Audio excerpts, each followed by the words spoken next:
Sunday's games a little closer in quality of teams on both sides. So we're going to get this Bengals-Bills game that, obviously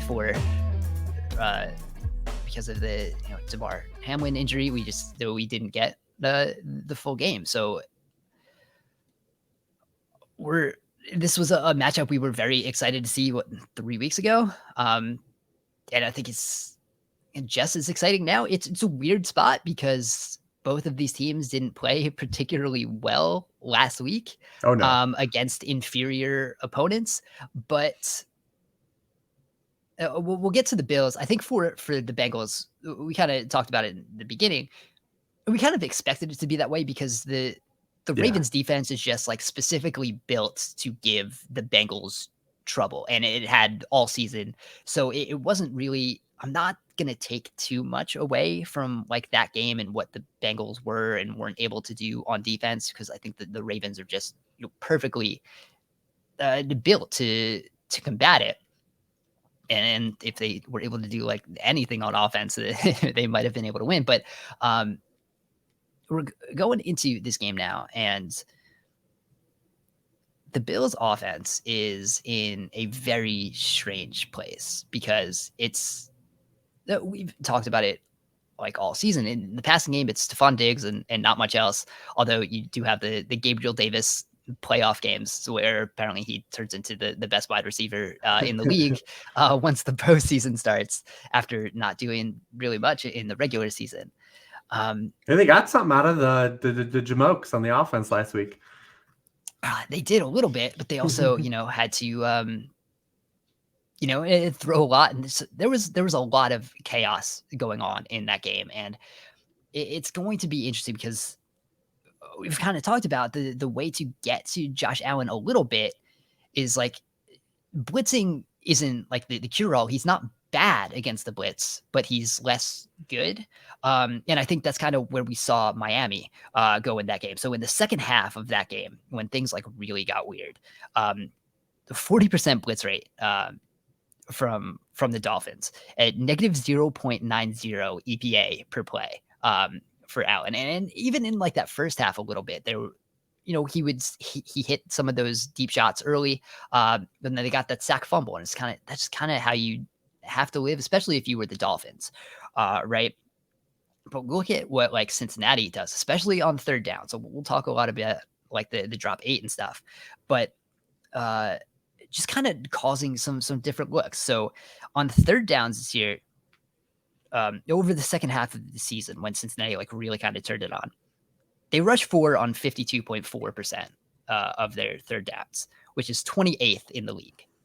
But it's 22.9% rushing 3, 25% blitzing. So you just don't really know what you're going to be getting from Cincinnati. And I think like that's kind of the way you have to go about this. Just kind of change the looks and create chaos in some way. And even if it's, you don't really think of dropping 8 as chaos because you're not really creating pressure. But when you have that and you either have like the spy, whether that's, a Matt Milano or something, like waiting for Josh Allen, against the drop 8, Josh Allen has the highest ADOT in the league, right? 13.68%. Like he's trying to make something happen. And I think that's also where you can get Josh Allen to make mistakes, which we kind of saw in that Miami game. It's very hit or miss whether those things are going to happen. So if you can just up the variance here, which we know like Buffalo offense has a lot of variance, that's probably the way the Bengals are able to, get the most out of that side of the ball. Yeah, I think about the other side too, and obviously you lose Jonah Williams, and that's a huge point of emphasis. Is now we're potentially down 3 linemen, but how much is it really going to like alter what the Bengals have been doing on offense? I mean, we've gone through the middle of the year now, and it's just been all quick game, and some of that's a byproduct how teams are playing the Bengals and they're combating. Like I talked about it last week, but like Joe Burrow's playing a lot of the same game Justin Herbert's been playing the whole year. It just doesn't get talked about at all. Like you don't hear anyone talk about Joe Burrow's ADOT, right? Or like his lack of deep throwing, because we know that he still has receivers that can, if they need to dial up deep shots, they can throw to. Right. But it's interesting to see if the Bengals, I want to see them just get back to getting everybody kind of incorporated. I mean, you look at the way the season's played out. since Jamar Chase has come back, and they're really just jamming a lot of targets to Jamar Chase. And hey, if I ran offense, I'd want to get Jamar Chase the ball as much as I could too. Yeah. But like it's really kind of put a cap on the ancillary guys contributing. I don't even want to call T Higgins the ancillary guy, but like T Higgins hasn't been involved for like 6 weeks now in the offense. Tyler Boyd's had the worst year of his career in terms of usage. I'd love to see the Bengals, get back to getting these guys the football and, open some things up for Chase through that, because man, the Ravens threw a lot at Jamar Chase, and he still got his 9 for 85 and his touchdown, right? Like a real solid line. But man, are you going to be able to get Chase like those 150 games if the other guys aren't doing anything? Or can you just get a 120 or like a 130 out of Higgins because he's capable, right? So it's going to be interesting to see how the Bengals use the other guys in this offense, the non-Chase pieces, because they've been getting Chase a lot of catches, but it's really been at the expense of losing targets to some of these other contributors that I still believe are good enough and warrant targets. Right. Yeah, it was one of those things like against the Bengals or against the Ravens, the Ravens were kind of just, playing back and trying to, prevent some of those deep plays. So the Bengals were just fine throwing, the curls and comebacks to Chase, which were, getting tackled immediately because Ravens were kind of able to rally, and that was just kind of the way they were going to play. So they were fine, just taking up that space. But like you said, like nothing was, really happening with, the explosive plays and the ability to, get some of those big gains. So the Burrow thing is interesting, you said, because it has been a very, short passes throughout the year. And a lot of that has, but, because teams have been playing too high, obviously they struggled with that real early in the season. They've been able to kind of figure it out. Again, not with a lot of like explosive plays, but just enough to keep it going. So the Buffalo defense is going to play a lot of too high, 64% too high shell pre-snap, which is the 7th highest rate in the league per SIS. They play 51% of actual middle of the field open coverages. That's the 2nd highest in the league. So Burrow against middle of the field open, or where there's actually a too high coverage, 0.11 EPA per play, which is 10th. He has a 5.96 ADOT and a 2.43 time to throw. So when he sees those too high looks, he's kind of just getting the ball out quickly, pretty short passes.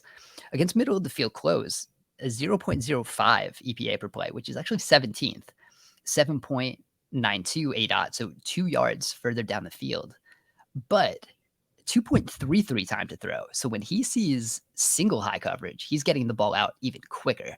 So a lot of that is going to come down to what these corners and the safeties and the linebackers can do, because it's going to be hard for this pass rush to get home.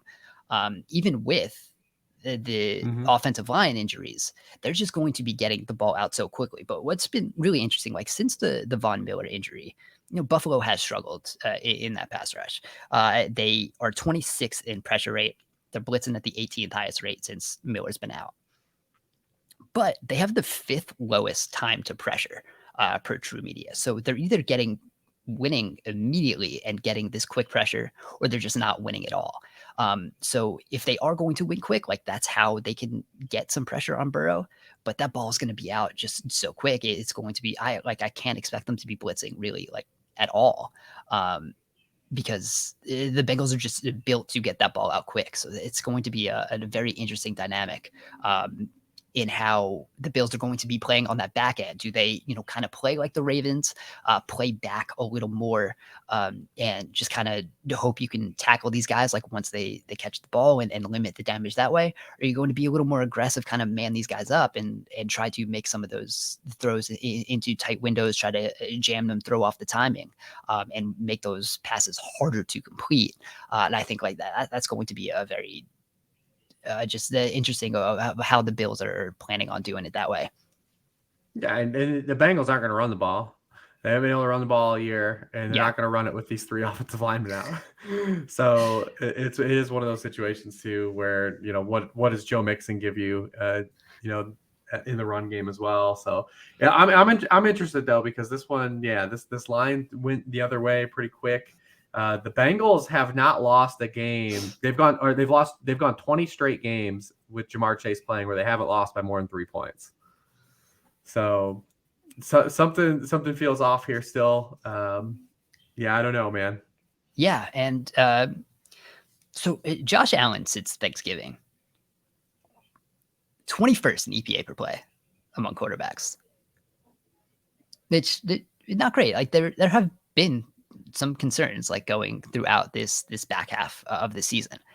The Bills really weren't using empty a lot earlier in the season. Since Thanksgiving, 36.4% of his dropbacks are in empty, which is basically just going into the Josh Allen make something happen. There's been scrambles, there's been some designed runs, but it's a lot of we don't have as much talent as we thought at receiver, so we kind of need to spread out, go to 5 wide in this way to use that horizontal type of stretch to create some openings. And like I think the Bills are doing fine schematically. It's just been hard to hit some of these plays just because there aren't some of those ancillary guys getting open after Diggs. So it has been a bit of a struggle for this Bills offense, but I think a lot of it is kind of like Allen, how much is on his plate, whether he's still 100% healthy or not, which I think we can say he's probably not 100%. No one's 100% at this point. But I think some of the elbow is still kind of factoring in on some of these short throws. And I think we've kind of seen that when his process gets rushed a little bit, it's not kind of what we saw earlier in the season where it was kind of more controlled of those checkdowns to the short area. So, and it's been a lot of, living and dying with some of those deep balls, and some of them hit against Miami. Some of them didn't. I think like that's where you still continue to build in that variance there. And like, that's kind of just where the Bills are at this point. And I'm not totally sure like what the true level of this offense is given just kind of where they're at right now. So I think like that kind of opens up this game for the Bengals a little more too. Yeah, 100%. I mean, this is the game though. We were waiting for this Josh Allen versus Joe Burrow game, the first of their career. Yeah. It was going to have huge implications, and still does have huge implications, moving forward. So we're gonna get the make good here. It is interesting too. Both these defenses just pretty banged up. A lot of both teams lost a lot of guys throughout the course of the season. The Bengals gotten a little more healthier than the Bills at this point of the season, especially that first round of the playoffs.